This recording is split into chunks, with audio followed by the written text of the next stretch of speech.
Good afternoon. This is Dennis Dragata with Real America 2010. This is edition 12. And I'm going to step outside my normal box today and talk about something that's a little more pleasant, I guess, but I'll get right back into my obnoxious self in a minute. I have an opportunity to travel, not extensively, but a pretty good bit, the East Coast of my life. And I lived in Mobile, Alabama for a while. I want to tell you about a little restaurant that I eat at down there. I like Greek food. Of course, I like French food and Italian food and Mexican food too. But where I live, there's not a lot of opportunity to partake in Greek food. Zorba's is on Hillcrest Road in Mobile, and it's an absolutely wonderful place to eat. The food is great, the place is clean, and the people that run the place are wonderful. They're a pleasure to talk to. They're always very pleasant. The food gets to your table quickly. It's excellent. It's warm. If you know what baklava is and you enjoy a dessert, absolutely killer. So try Zorba's in Mobile, Alabama on Hillcrest Road. All right, let's get right into it. A lot of talk right now about this mosque. All right, so let's again reduce it to the ridiculous and break it down. All right, I understand the concept of freedom of religion, freedom to worship wherever and whoever you want to worship, but that's false. That's not really true because there are people other than Muslims who are oppressed in this country uh, because of who they worship or where they worship or their religion. You know, there's certain parts of the South, Catholicism is frowned on, and I wouldn't say persecuted, but I wouldn't say that they have the same opportunities as the Baptist faith, because you know the Baptist faith is kind of on that Republican extreme right. They kind of go in lockstep. Um, the extreme right Christian, whatever you want to call them, they right now for some reason they have a stronghold on the nation as far as religion goes.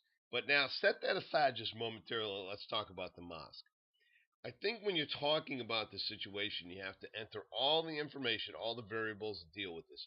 Now, the mosques in America, to my understanding, it has been proven that they breed terrorists, that they send money back to terrorist nations, that they're not necessarily friendly, and even the good Muslims, whatever those are, the good Muslims really don't go out of their way to separate themselves from the extremists, the ones that do all the killing and the damage. All right, that's a little piece of information, number one. Number two is let's consider national defense. If we allow these things to be built, is it a problem when it comes to national defense? If you can honestly say yes, because of what I said previously, then is it still really, are we preventing religion from existing here? Are we stopping terrorism in its tracks? I don't know, man. I'm asking you, okay? I'll give you my personal feeling.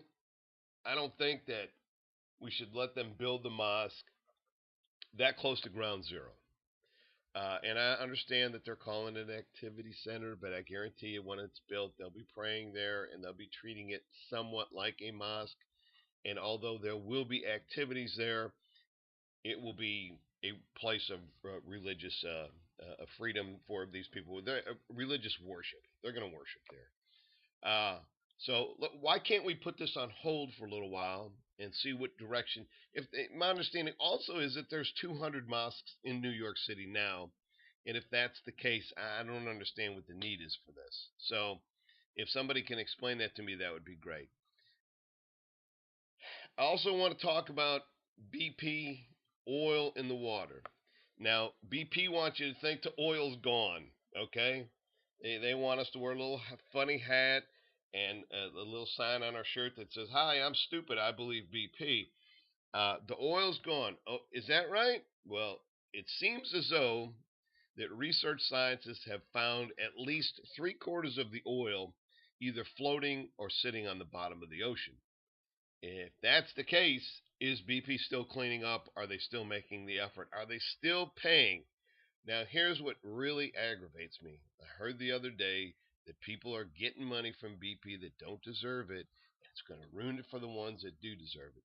People are getting thousands of dollars because they were a waitress and missed a month's worth of work in a restaurant on the Gulf somewhere from Texas to Florida.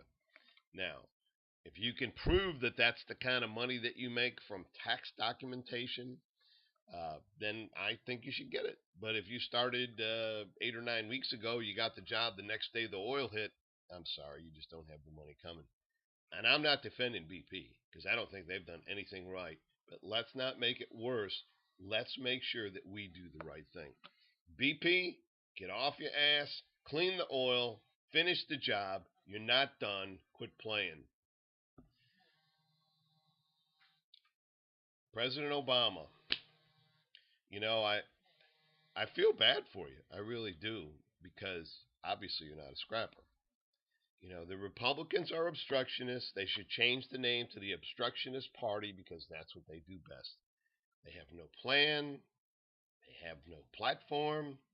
Their only documentation right now is that you weren't born in this country. There's the stupidest bunch of people I've ever seen in my entire life. Yeah, let's all vote for the Republicans. They don't have a party, but they think Obama's doing a bad job. Now, Mr. Obama, where you're failing is where you fail to see the information, the handwriting on the wall. Let me tell you a couple things. The explosion in Baghdad today that killed 60 some people is not an isolated incident. It's something that is predicting the future. Once we're gone, that's what it's going to be again. Bombings, chaos. We can't fix that place. Okay? Unless you want to drop a nuclear bomb there and turn it into a sheet of glass and start from scratch, you might as well get out now because basically what you're doing is you're wasting American money. Now, I, for years, have believed in isolationism, and that's what we need right now. Let's bring everybody home. Let's refurbish the troops, make them well again. Let's make sure that our bridges and roads are intact. Let's build our money system back. Let's put people back to work. Let's protect the borders. Let's create and build things in this country again. That's what you need to do. Because honestly, I don't know what the hell you're doing. Because you're talking mumbo jumbo up there. You're not addressing things. You are afraid of the Republicans. Don't be afraid of them. Because in an instant, they'll be afraid of you if you show them some strength. Okay? You've got to protect the borders. You're not protecting us. You are not protecting us. Okay? Allowing a mosque to be built in this country right now, maybe later it'd be okay, but right now, wrong. Can't do it. We got sleeper cells. We have militia groups. This country is infested with crazies. Okay? And putting that mosque in there is just one more building for them to stay in. Now, you need to take care of America first. You're an American. I believe that. I believe you were born in America. I believe you are rightfully the president. You got to do something. You have got to get off of the little soapbox that you're on. All this. You're a great speaker. Everybody knows that. But at the end of the day, what does that get us? I can't speak like you, but at least I speak from the heart. I speak the truth, and I'm willing to face the consequences in respect to people that disagree with me. I'm willing to fight for what I have. I'm willing to fight for what I believe in. Are you? Signing paperwork and stuff like that, that's all real pretty, but it really, again, at the end of the day, what have you accomplished? We need a public option. We need a single party payer system in this country. We need health insurance. We are no longer the best. We're no longer the greatest. Education. Now we're number 12. The high school graduation rate is dropping. Okay? What are you doing to address these things? Okay? And don't tell me you're going to do it a little bit at a time because you got 8 years, so you don't have a little bit of a time option. Okay? It's now or it's never. All right? You face the hangman, get out there, and whatever happens, happens, but do what you got to do. Okay? Be courageous. Be willing to go down in flames. That's the only way you can go up as a great man. Because right now, your numbers don't look good. People on both sides of you, Harry Reid, even the people that supported you from the very get-go are wondering about what in the hell you're talking about. You've got to take care of us, and you're not. You're not protecting the borders. We don't believe that. Show us how you're doing it. How are you doing? How are you protecting the borders? Okay? And this is just me and you talking here. Nobody else is listening. How are you protecting us? We're alone in the night, and you're asleep at the switch. Now, I voted for you. I supported you. I'll vote for you again if you show me just one iota of guts. Don't be afraid of Republicans. I'm not. I can't stand them. And I tell them right up front. And we look at each other and we laugh, but we know I can't stand them. They hate me. I've been on the radio many times. People complained about me. I'm off the radio because of Republicans.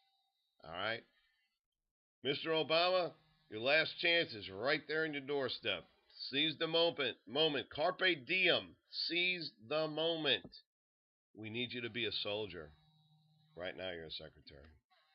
All right, this is Dennis Dragata. Again, eat at Zorba's in Mobile. This is Real America 2010, edition 12. See you later.